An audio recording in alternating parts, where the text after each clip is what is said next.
The time, I know. You're a busy guy. Oh, yeah. I do get a little busy every now and then. But busy's good, right? Busy is good. Busy is good. Coach, before we get to the football questions, probably the most important question I'm going to ask you today. You've heard Hugh knew, Hugh dat. I already threw a Hugh already know out on the air. What's the best Hugh nickname or pun you've heard? Probably it's the Hugh dat. Yeah. I think that's the best one because that's the one I see the most. All right, now probably the second most important question of the day. Why Grambling? What brought you here? I'll say it again, why not Grambling? I mean, you're talking about one of the most storied HBCU programs in the world.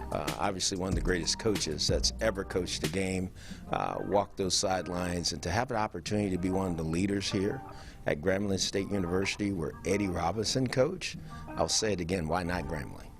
And what brought you here as the leader? I guess take us through that whole process. When did the opportunity come about? What were those conversations like? And what were all those steps that led you to sitting in this chair with me? Well, it was Dr. Travian Scott. The conversations we started to have along with President Gallo, I mean, obviously he had to give the seal of approval for it. But Dr. Scott, I thought, did his due diligence with me, which I did with him and President Gallo. And obviously the conversations were aligned the right way. And once you meet the men, you understood their passion for Grambling and for football and for our student athletes, and it worked. You've been busy since the moment you stepped foot on campus. Just the day after your introductory press conference, you hit the road recruiting and have been doing so ever since. What's that process been like for you? It's been grueling, to be very honest, but you said it. I mean, I thought and I understood the lay of the land when I took the job, that our lifeline, our lifeblood is about recruiting. You know, we have to get out and make an impact that way to make sure we put the right student athletes on our football team. We did the very next day, hit the road running, and we haven't stopped and we won't stop because truly that's going to be a huge part of this process. You're the one that's out there recruiting. Why is it so important for you to not just be the face, the name of this program, to be out there on these visits and meeting with the student athletes and really getting to know them? I think they got to get to know you. I think they need to see you away from just your office, you know, in your building. You need to get on their turf so they can see you in a whole different element and get to know you differently than just the head coach at Grambling State University.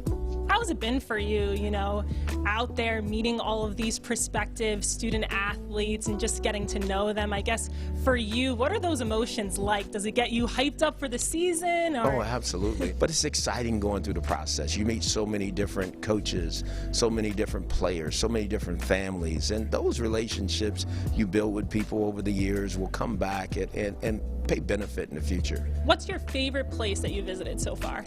You know, I don't know that I have a favorite, but every place I've been, just the families have been so welcoming and warm to our staff. And I think our staff's that way because I think we're very transparent about who we are and what we do. We love the student athlete.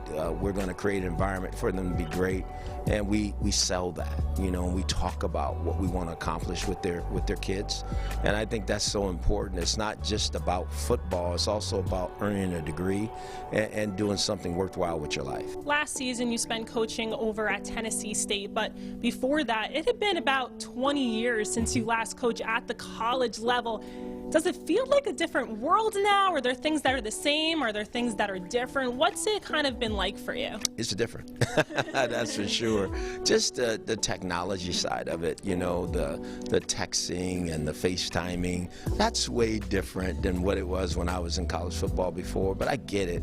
And people are building their brands every day, you know, and we're building our brand too. And the brand of Grambling is strong. So we have something to sell for sure. And obviously these young kids, they have something to sell, them being good football players and good students, and we want to do everything we can to take advantage of that. So the biggest difference you think are in terms of off the field? Do you see a lot of changes with the game, or is it still just college football? I think it's still just college football. It's still blocking, tackling, you know, throwing the football straight, taking care of the football. All those things are still what it is. But I think what's really changed is now this NIL has come on the scene where these players can be paid for their name, image, and likeness. And I think you have to understand it. I think you have to do a great job of educating your team about it so that they understand everything that comes with it.